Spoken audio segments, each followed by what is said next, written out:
Los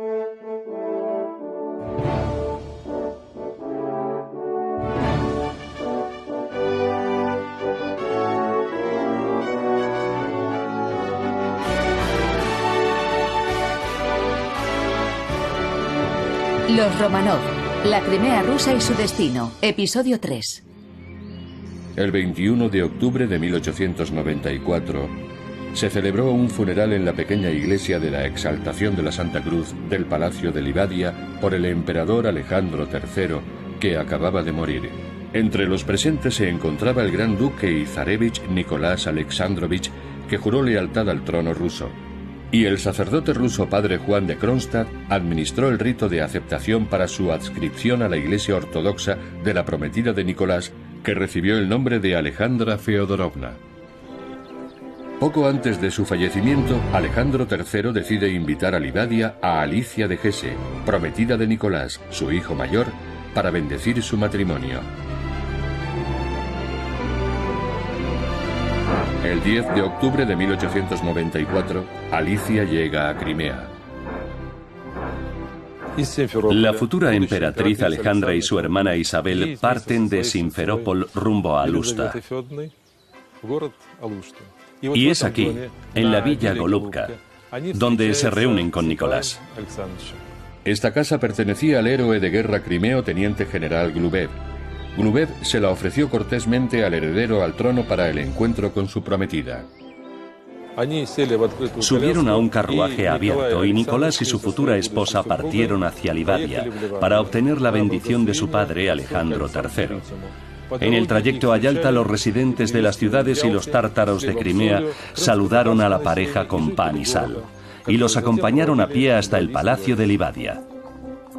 La ceremonia de la boda tuvo lugar en San Petersburgo, y para conmemorar el evento, la iglesia de San Nicolás Hacedor de Milagros, construida al estilo ruso, fue consagrada en el lugar donde el emperador Nicolás I publicó su decreto otorgando a Yalta su estatus de ciudad. 4 años después, Crimea le recibió como jefe de Estado y emperador Nicolás II con su esposa la emperatriz Alejandra. El emperador Nicolás II amaba Sebastopol y la visitó con más frecuencia que otros Romanov. Cada visita comenzaba con una revista de la flota del Mar Negro. Normalmente llegaba en tren y luego subía a bordo del yate Standard, que estaba atracado en el Muelle Real, y pasaba revista a la flota del Mar Negro. Visitaba todos los barcos atracados en el puerto y saludaba a todos los marineros. Aquello elevó sin duda el espíritu combativo de los marineros de la flota del Mar Negro. Y desde entonces el zar estableció una tradición. En cada visita lo primero que haría sería rendir tributo a todos los héroes que murieron defendiendo los túmulos de Malakoff. En el otoño de 1898, el emperador Nicolás II participó en la ceremonia de inauguración y consagración del monumento dedicado al héroe de guerra crimeo, almirante Pavel Najimov. Aquella noche se celebró un baile en la Asamblea Marítima para honrar la victoria de la Marina de Guerra rusa de Sinop, que pasó a la historia como el baile de Sinop. Aquel año, el joven zar enseñó a su esposa uno de los principales lugares sagrados ortodoxos de Crimea. En aquel entonces el monasterio de San Jorge en Balaclava celebraba su 1000º aniversario. Para conmemorar el acontecimiento se inauguró la iglesia catedral de la Ascensión. Las primeras piedras fueron colocadas por el emperador y la emperatriz. Durante la visita, el emperador donó más de 3000 rublos de oro para la construcción de la iglesia. Nadie podía imaginar que la iglesia jamás se construiría. La vida de la familia del zar no solía hacerse pública. Pero hay 3 álbumes en las colecciones del Museo Parque Alupka con las fotografías de la familia real enseñando su vida. Normalmente el lado mundano, a través del objetivo de la cámara del fotógrafo de Su Majestad Imperial. 1900. El emperador y su familia llegan a Sebastopol para ver la nueva generación de barcos, los primeros buques de guerra Sinop y Rostislav. Su construcción había comenzado durante el reinado de Alejandro III, en el marco de un programa cuyo objetivo era crear una flota del Mar Negro en 20 años. La familia real viajó de Sebastopol a Yalta a bordo del yate Standard. El Standard era propiedad personal del emperador y era considerado el mejor de su clase. Era una auténtica casa sobre el agua. Cada visita que los Romanov realizaban a Crimea era una fiesta para los residentes y los huéspedes de los balnearios. Miles de personas iban a recibirlos al puerto de Yalta y al paseo marítimo de Yalta. Todo el mundo estaba deseoso de ver la silueta del yate Standard navegando procedente de Sebastopol. 1 hora y media después de haber zarpado, llegaban al muelle de Yalta y atracaban frente al pabellón del zar. Aquí, en el puerto construido por orden directa de Alejandro III, la familia del zar habitualmente era saludada por mucha gente. El gobernador de Táurica, jefe supremo de Yalta y la región, el jefe del puerto marítimo de Yalta, estudiantes de los colegios de la ciudad, monjas, miembros de la Sociedad de la Cruz Roja y residentes de Yalta. Cuando el Standard venía a Crimea, transportaba un pequeño baúl especial con regalos de agradecimiento para ciudadanos crimeos, para personas distinguidas, para aquellos que merecían la gratitud especial del zar. Había razones para los obsequios. Crimea y Yalta en particular se estaban desarrollando tan rápido que empezaron a llamar a la ciudad la Chicago rusa y a San Petersburgo su padrino, enfatizando así el papel especial que la familia Romanov jugaba en el desarrollo de la capital del sur de Crimea. A finales de 1900, una epidemia de fiebre tifoidea se estaba propagando por Crimea. Había un paciente especial entre los infectados, el emperador Nicolás II. Los ciudadanos estaban preocupados. Los médicos informaban de su estado varias veces al día. La emperatriz permanecía siempre a su lado y Nicolás, un joven fuerte y sano, se recuperó. Se creó una ruta del zar especial para la rehabilitación de Nicolás y hoy es una atracción muy popular entre aquellos que visitan Crimea. Comienza en el Palacio de Livadia y discurre hacia Mishor. La ruta es una estructura de ingeniería única. Actualmente se denomina ruta soleada y prácticamente cada recodo deja paso a una vista nueva y única del mar y las montañas. Mientras vivía en la finca de la condesa Panina en Gaspra, en 1901, León Tolstoy solía caminar por esa ruta. Más tarde describiría un episodio que tuvo lugar allí. Mientras caminaba por la ruta, vio a los grandes duques que cabalgaban hacia él. Y la mirada de León Tolstoy les hizo cederle el paso. Aunque para ser exactos, fue el caballo el que cedió el paso al gran escritor. Nicolás II, al igual que su padre Alejandro III y su abuelo Alejandro II, combinaba sus vacaciones con trabajo activo gubernamental. Yalta se convirtió en un centro de vida política. ¿Dónde surgió la Liga de las Naciones? En Livadia. Nicolás II envió peticiones a los países occidentales proponiendo un control armamentístico. Y las propuestas de Livadia se convirtieron en la base para la agenda de la Conferencia de Paz de La Haya. 1902. La estancia en Crimea comienza en Sebastopol con la celebración de la botadura del crucero Ochakov. Era difícil imaginar que solo 3 años después, parte de la tripulación se levantaría en rebelión dirigida por el teniente de marina Smith, que había sido previamente dado de baja en el ejército. Sin embargo, estas circunstancias no fueron óbice para que Nicolás II tuviera en su estudio una gran foto de la botadura del crucero Ochakov en Sebastopol. Aquel otoño la familia del zar realizó un viaje de un día a Bakhchisaray. Visitaron el Palacio del Khan. No deja de resultar interesante que Bakhchisaray y sus monumentos estuvieran financiados por la tesorería imperial. En aquella época se estaba llevando a cabo la restauración del palacio, supervisada por el académico Nikodim Kondakov. Kondakov trabajó junto a un destacado arquitecto de la costa sur de Crimea, Nikolai Krasnov. Había inspecciones y desfiles prácticamente todos los días. Puede que pareciera un juego de soldaditos de juguete, pero no lo era. Este es el primer desfile capturado en película en Livadia en 1902. Aquí podemos ver un pelotón del Regimiento de Caballería de Crimea, con su comandante Fyodor Arturovich Keller a la cabeza. Seguidamente pasa un convoy de transporte cosaco encabezado por su comandante, Alexander Meyendorf. También podemos ver marineros de la Guardia Imperial. Y por último, el comandante militar de Odessa, Alexander Musin Pushkin. 1909. A comienzos del otoño, la familia real llega a Crimea tras una ausencia de 7 años. El motivo de la prolongada ausencia había sido la guerra ruso-japonesa, la revolución y el nacimiento del largamente esperado heredero al trono. Todas estas circunstancias le impidieron visitar Crimea durante mucho tiempo. Tradicionalmente, Sebastopol era la primera parada. Luego, como siempre, el pase de revista a la flota del Mar Negro y a las fuerzas de guarnición de Sebastopol. Se le mostraron al emperador los nuevos submarinos, Karp, Karas, Sudak, Losos y el crucero Pamiat Mercuria. En 1909 apareció una interesante fotografía en los periódicos crimeos. Mostraba al coronel del ejército ruso Nikolai Alexandrovich Romanov vestido con uniforme de soldado del 16º Regimiento de Fusileros después de probar nueva munición en una marcha a través de las montañas de Crimea. Cogió un macuto, un fusil Mosin Nagant, una botella y abandonó el lugar. Y caminó 15 kilómetros de ida y de vuelta sin guardia.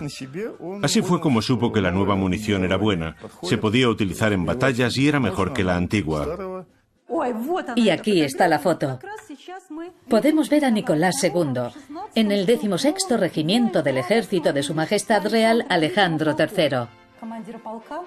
Nicolás pidió al comandante del regimiento que lo alistara como soldado en el primer escuadrón y le pasara lista.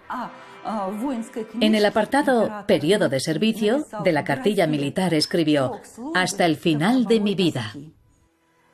En 1909, Said Abad al-Had Khan, emir de Bujara, visitó al emperador varias veces. Tenía un palacio en Yalta llamado Dilquiso, que significaba hipnotizador. Era una persona muy interesante, musulmán y al mismo tiempo general del ejército ruso. Era leal al emperador, que sentía un gran afecto por él. La emperatriz también le estimaba mucho. Aunque su ruso era fluido, hablaban a través de intérpretes y aquello siempre la divertía, pero esa era la etiqueta. El emir de Bujara era famoso por su generosidad y su espíritu caritativo. Tras reunirse con el emperador, donó 30.000 rublos a la Duna, la asamblea legislativa de la ciudad de Yalta, para una clínica ambulatoria. Funcionó como clínica durante mucho tiempo, incluso durante la era soviética. La caridad era muy común en la región de Táurica. De ahí que uno de los antiguos barcos fuera donado para ser utilizado como un orfanato para niños y más tarde bautizado como Barco Orfanato Zarevich Alexei. A bordo había un aula. Iban ataviados con auténticos uniformes de marineros, hechos específicamente en tallas pequeñas. Los alimentaban con auténtico borscht, sopa de verduras, y les enseñaban a preparar los aparejos, ajustar los nudos, a limpiar el barco y mantener una higiene marítima adecuada.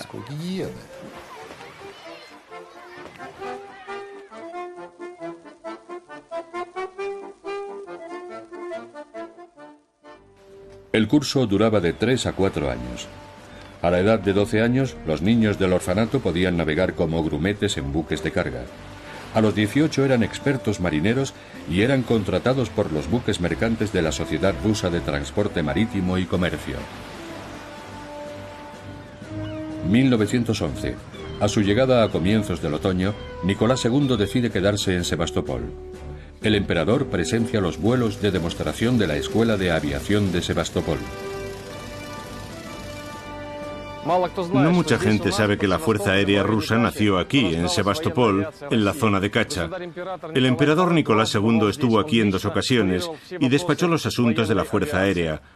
Los pilotos vivían en este edificio presidido por 2 leones dorados, el único de la Escuela de Pilotos de Kacha que permaneció intacto.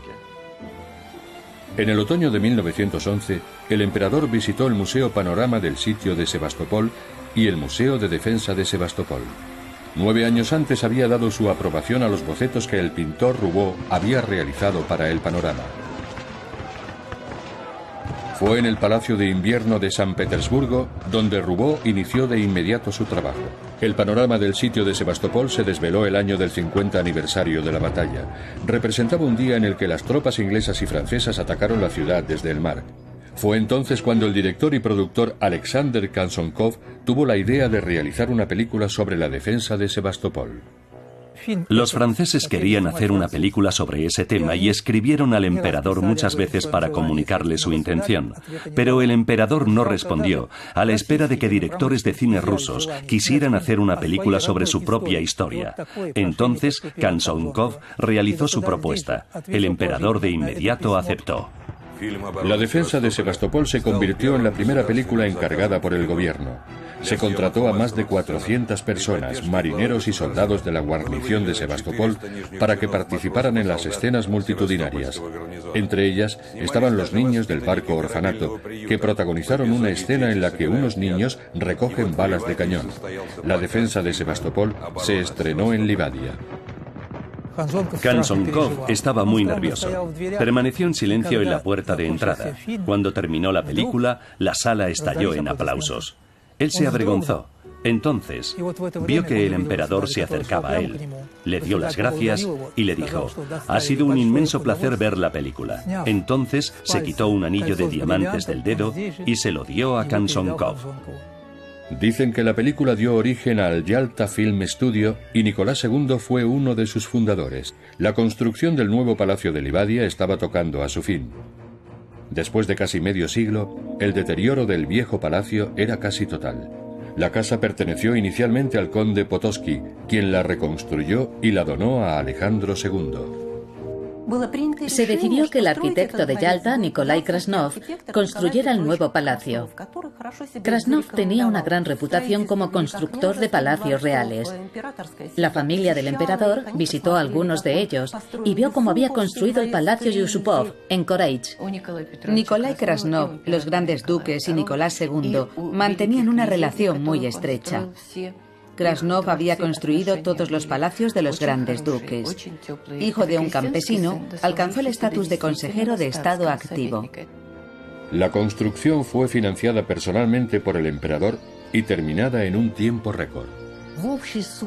La suma total gastada en Livadia fue de 4,6 millones en plata. El dinero procedía de la oficina de la familia real, así que pertenecía a los fondos personales de Nicolás II. Los Romanov jamás tocaron la tesorería. El Palacio de Livadia fue inaugurado el 20 de septiembre de 1911. Nicolás II escribió a su madre acerca de sus primeras impresiones. El arquitecto Krasnov es un personaje increíble. Ha construido el palacio en 16 meses. Así que esta parte de Livadia ha resultado realmente beneficiada. Las vistas son preciosas desde allí. El emperador ordenó que todas las casas nuevas que se construyeran en Yalta tuvieran bonitas fachadas. Desde entonces, Yalta fue configurada como una preciosa ciudad, muy europea, con un inteligente diseño. Si miramos un mapa actual y nos fijamos en los trabajos de Krasnov, comprobaremos que gran parte de los edificios, casi 80, son creaciones suyas. El Palacio de Livadia es un símbolo de Yalta y es conocido en el mundo entero. La familia real no lo utilizaba solamente como lugar de ocio. Se convirtió en una tradición recibir embajadores extranjeros en Livadia. El emperador se reunía con los miembros de la misión diplomática turca en cada una de sus visitas. 1912. La familia real llega a Livadia a comienzos de la primavera. El festival benéfico Día de la Flor Blanca está a punto de comenzar. Yo creo que la emperatriz Alejandra mostraba su verdadera naturaleza cuando se trataba de causas benéficas. Cobraba vida y se sentía muy feliz cuando podía ayudar a los pobres y a la gente enferma. Gracias a la emperatriz, tenemos el Día de la Camomila Blanca o Día de la Flor Blanca. Para Yalta, este era un día especial. Gente que sufría tuberculosis venía aquí de todas partes de Rusia. Aquellos que podían pagar su propio tratamiento, por ejemplo Chekhov y el poeta Lesia Ukrainka, y también aquellos que no podían. Aquel año se instaló un bazar benéfico en el puerto de Yalta a cargo de una organización benéfica para ayudar a los enfermos que habían acudido a la ciudad. Apraskin, gobernador de Táurica, compró un precioso jarrón de porcelana propiedad de la emperatriz y otros siguieron su ejemplo. Varias orquestas y tañedores de balalaika del yate Standard dieron un concierto en el puerto. Nicolás II y el almirante Nilov contemplaron la actuación desde la rampa del yate. La emperatriz Alejandra era una estupenda costurera. Sabía bordar y tejer muy bien, al igual que sus hijas. Todas estaban ayudando. E incluso el pequeño zarevich estaba de pie en un precioso puesto, ofreciendo artículos hechos por la familia real, por las niñas y por Alejandra. Ese año la división Yalta de la Liga Antituberculosis rusa recibió 12.084 rublos, una suma bastante considerable para la época. Existe la creencia general de que el sistema de sanatorios de salud surgió en Crimea durante la era soviética, lo cual es completamente incierto. Los primeros sanatorios ya habían sido construidos en la provincia de Masandra mucho antes. Nicolás II acogió siempre con gran interés las iniciativas para crear establecimientos de salud en la costa meridional de Crimea. En particular, una residente local, la condesa María Variatinskaya, le pidió permiso con el fin de recaudar fondos para una clínica privada y obtuvo su aprobación. Además, el zar donó una parte de las tierras de Masandra pertenecientes al Estado para construir un hospital. El hospital fue bautizado con el nombre de Sanatorio Alejandro III. Más tarde, el Sanatorio Morskoy fue construido también en las tierras de Masandra. Se tardaron varios años en construir los pabellones del sanatorio naval que ofrecía tratamiento a oficiales y soldados rasos que padecían diversas enfermedades pulmonares. Nicolás siguió de cerca su construcción y asistió personalmente a la inauguración de cada pabellón. En cada uno de sus viajes, el emperador y la emperatriz visitaban siempre el sanatorio naval. El emperador hacía grandes donativos para el correcto mantenimiento del complejo, y la emperatriz, por su parte, hacía obsequios reales a los jóvenes oficiales. Era una mujer extraordinaria. Una vez alguien le dijo a la emperatriz: ¿no tiene miedo de llevar a las niñas a ver a los pacientes de tuberculosis? Y ella respondió: no, deben ver el sufrimiento que padecen y tienen la obligación de ayudar a los enfermos.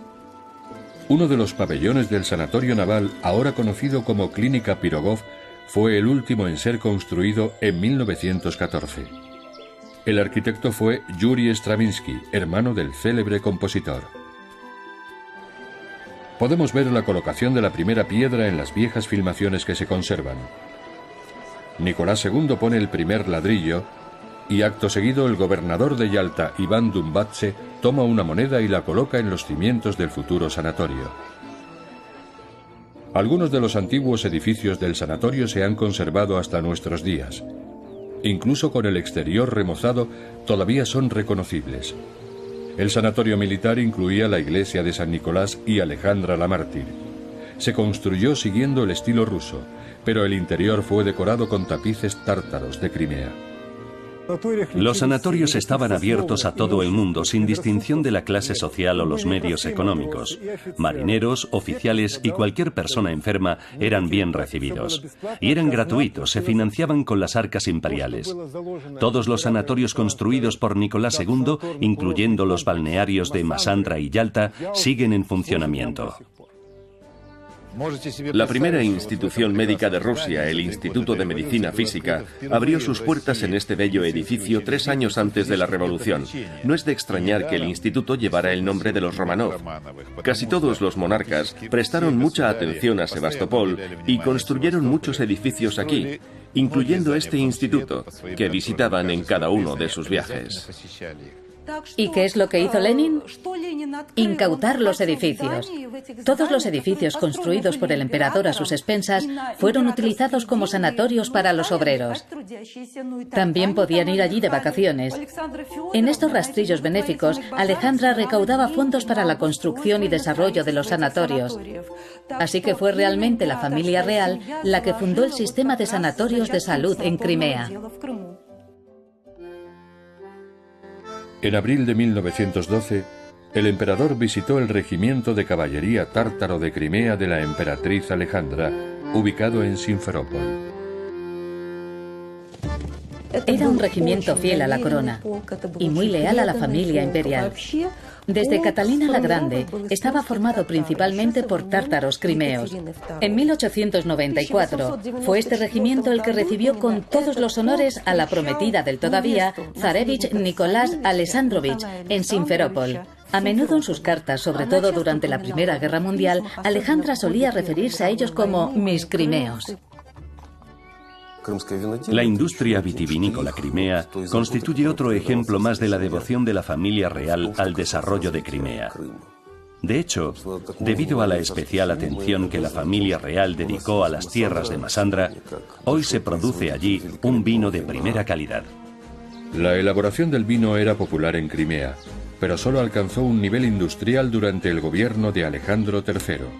Fue idea suya desarrollar el gusto por el buen vino nacional. Alejandro III compra la hacienda Masandra a la condesa Vorontsova y designa al príncipe Lev Golitsyn supervisor de los viñedos imperiales. A él le debemos la creación de lo que se llamó la octava maravilla del mundo. La construcción de la bodega Masandra fue una verdadera hazaña en la historia de la costa meridional de Crimea. Siguiendo las directrices de los ingenieros y del proyecto general trazado, tuvieron que horadarse nada más y nada menos que 7 enormes túneles a través de la roca. Tras su llegada al trono, Nicolás II reconoció también el esfuerzo de Golitsyn. Escribió en su diario: «Todo ha sido realizado acorde a los últimos estándares en la elaboración del vino: solidez, amplitud y funcionalidad». Durante una visita de Nicolás II a Masandra, Golitsyn le ofreció a probar todos los vinos. Al zar le gustó sobre todo el Oporto Livadia, elaborado con una variedad de uva cabernet local. Lo consideramos el rey de nuestros vinos de Oporto. Los portugueses vinieron aquí hace unos años. Después de probar nuestro vino, se quedaron muy sorprendidos de que alguien aparte de ellos pudiera fabricar un Oporto de tanta calidad. Lo bebieron como mandan los cánones, llenaron un tercio del vaso y lo saborearon. Golitsyn fabricó también su propia producción de vino en su granja vinícola de Novi Svet. La inversión para desarrollar un vino nacional era arriesgada, puesto que se trataba de una región remota del Imperio ruso. Por eso los entusiastas como Lev Golitsyn, que invirtió su propio dinero, con frecuencia sufrieron pérdidas. Durante una de sus reuniones, el príncipe Lev Golitsyn le dijo a Nicolás II: «Su Majestad Imperial, tengo un gran favor que pediros, pero no me atrevo a decirlo». «Sinceraos, por favor», respondió el emperador. «Majestad, tengo 2 hijas, pero también un hijo ilegítimo. Os pido humildemente, Majestad, que lo adoptéis. El hijo del que os hablo es Novi Svet».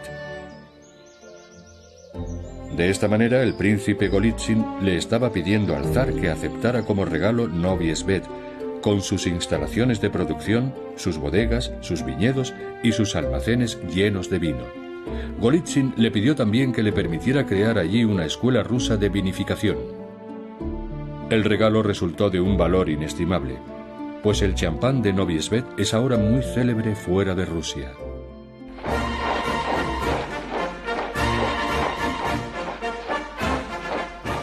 En 1913, Rusia celebraba el tricentenario de la dinastía Romanov.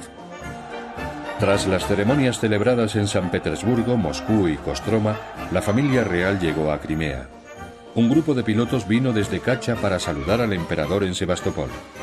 Primero el emperador comprobó la disponibilidad para el combate de los acorazados Staffy, Triesvia Tilteya, Ioanne Zlatus, Georgi Povedonosets, Sinope, Pantaleimón, Rostislav y los cruceros Kagul y Pamiat Mercuria. Los buques están en buenas condiciones y las tripulaciones son valientes, escribió en su diario. Tradicionalmente el emperador visitaba los campos de batalla de la Guerra de Crimea y el cementerio de la Confraternidad. Cementerio de la Confraternidad en Sebastopol. Aquí reposan los defensores de la ciudad fortaleza, que contuvieron al enemigo 349 días durante la Guerra de Crimea. En cada una de sus visitas a Sebastopol, Nicolás II venía aquí a reunirse con los veteranos de guerra.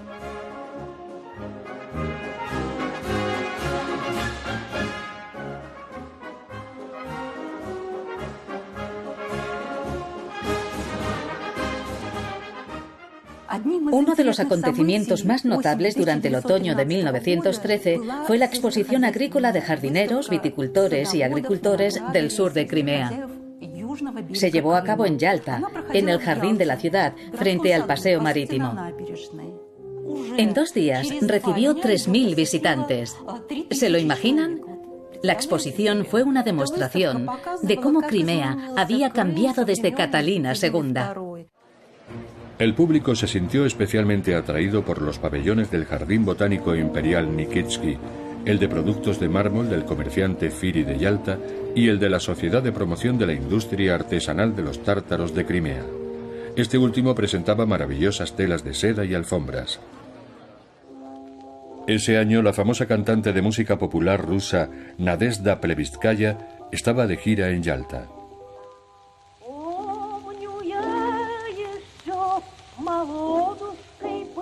Había actuado varias veces en eventos benéficos organizados por la emperatriz, pero no la conocía personalmente. Un día, Plebistkaya fue invitada a cantar en el Palacio de Livadia. A las 10 en punto se abrieron las puertas de palacio y el emperador salió con la emperatriz cogida de su brazo. Plebistkaya estaba tan nerviosa que olvidó la letra de la canción Recuerdo cuando todavía era joven. Antes de irse, el emperador le dijo: «Creía que era imposible ser más ruso que yo. Su canto me ha demostrado que estaba equivocado». En 1911, un decreto imperial asignó 70.000 rublos a la construcción de una carretera desde Alusta hasta el monasterio Kosmo-Damianovsky. Y el 23 de octubre de 1913, el zar fue el primero en conducir por la nueva carretera llamada Romanovskaya. Uno de los regalos del emperador fue esta capilla bien conservada, situada por encima del manantial sagrado. Nicolás II nunca pensó en la capilla para su uso exclusivo. La había construido para el pueblo. El emperador tenía depositadas muchas esperanzas en aquel monasterio, sobre todo por la recuperación del zarevich Alexei, que era un adolescente gravemente enfermo. Los médicos trataron de ayudar al heredero usando los recursos naturales de Crimea, como por ejemplo las terapias con barro de Saki. Se conserva incluso una fotografía en la que se puede ver al doctor Botkin y al doctor Fedorov inclinados sobre el heredero, aplicándole el tratamiento con barro. Se dice que el barro ayudó a mejorar su salud.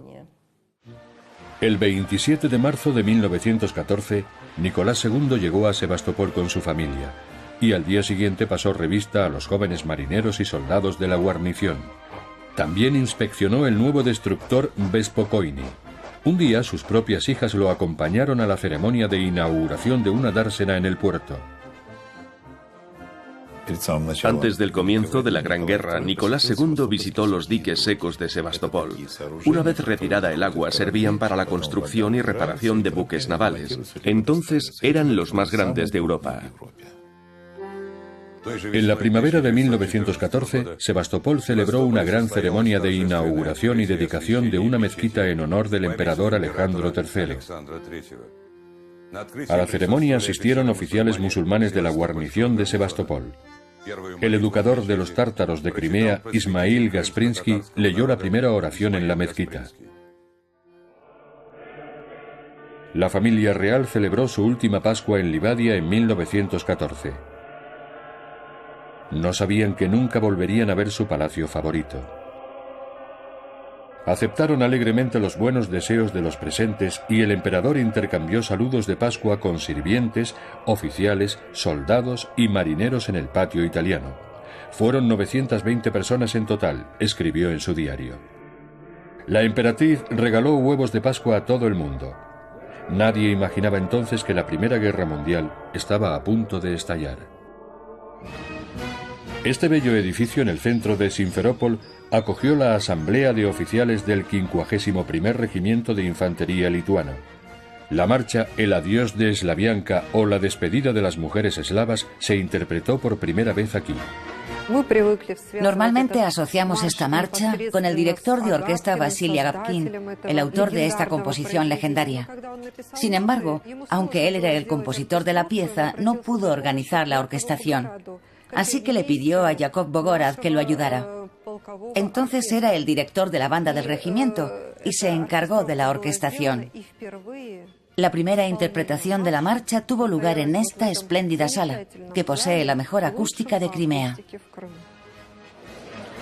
Más tarde la marcha El adiós de Slavianka se escucharía en todas las ciudades rusas para despedir a los soldados que partían hacia la Gran Guerra, como se llamaba entonces a la Primera Guerra Mundial.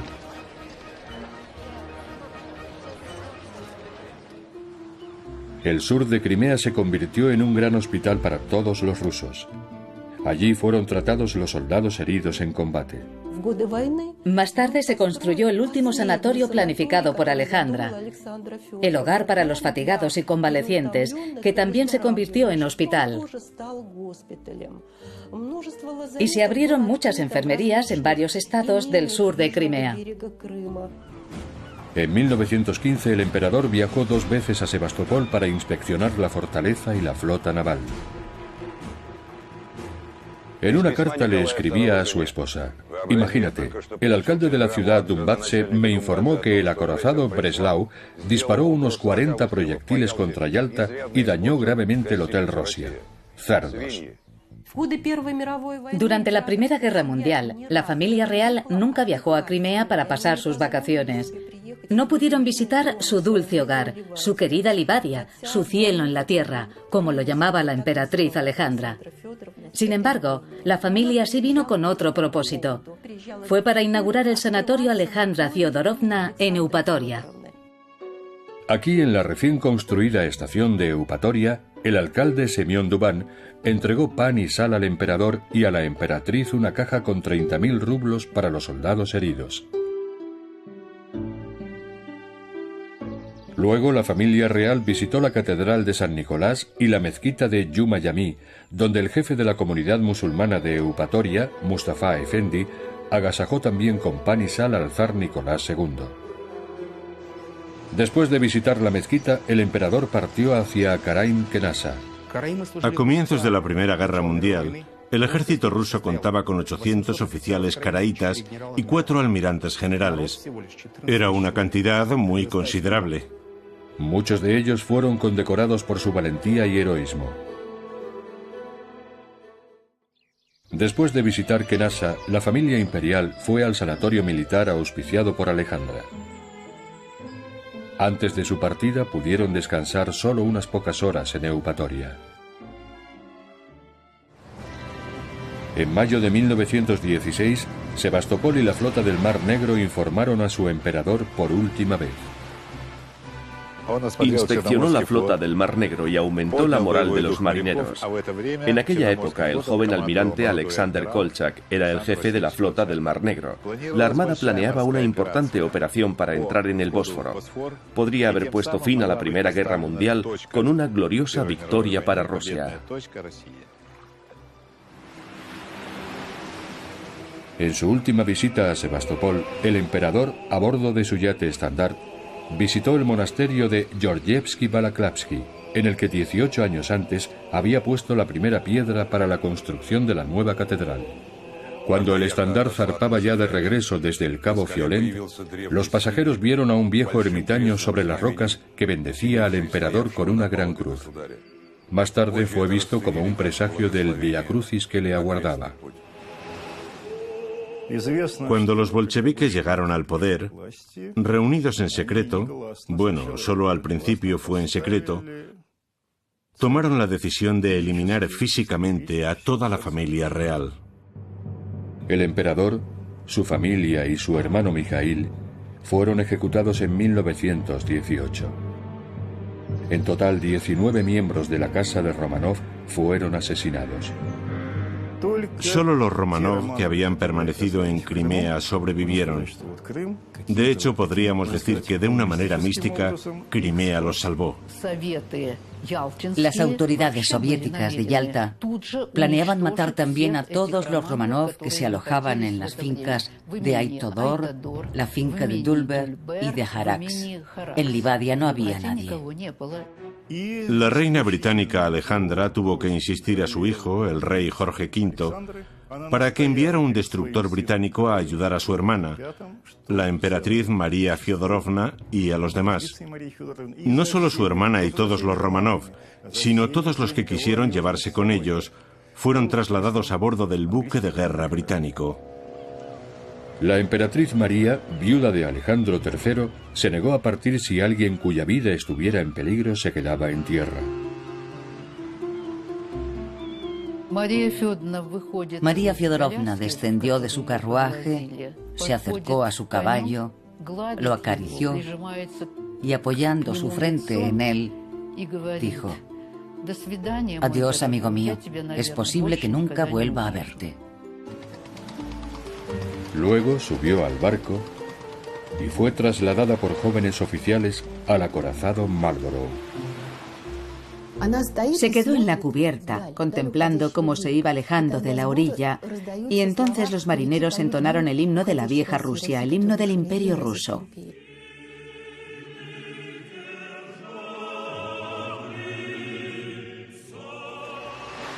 Del diario de Xenia Alexandrovna, hermana de Nicolás II. Se acabó. Los presagios más aciagos, que dolían solo de imaginarlos, se han hecho realidad. Hemos abandonado nuestra patria. Ahora somos refugiados apátridas. Es algo difícil de soportar.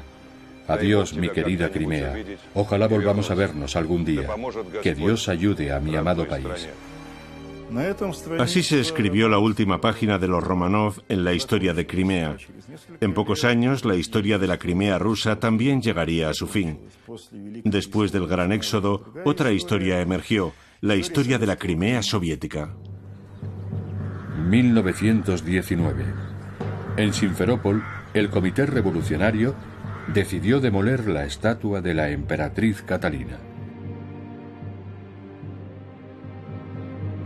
Fue reemplazada por el monumento al proletariado mundial. Crimea está en deuda con la dinastía Románov. Por desgracia, hemos perdido los monumentos dedicados a la familia imperial. La época soviética demostró su odio hacia ellos. Es una lástima. Esperemos que algún día podamos recuperar esos monumentos. Los que destruyeron los monumentos pensaron que eso destruiría también nuestros recuerdos de Catalina. Es nuestro deber restaurar la justicia histórica. Reconstruiremos el monumento a Catalina y con ello glorificaremos la historia de nuestra ciudad. Hoy, Crimea continúa su historia rusa. Tras casi un siglo, después de pasar por duras vicisitudes, ha regresado al seno de su patria, cuyo nombre es Rusia.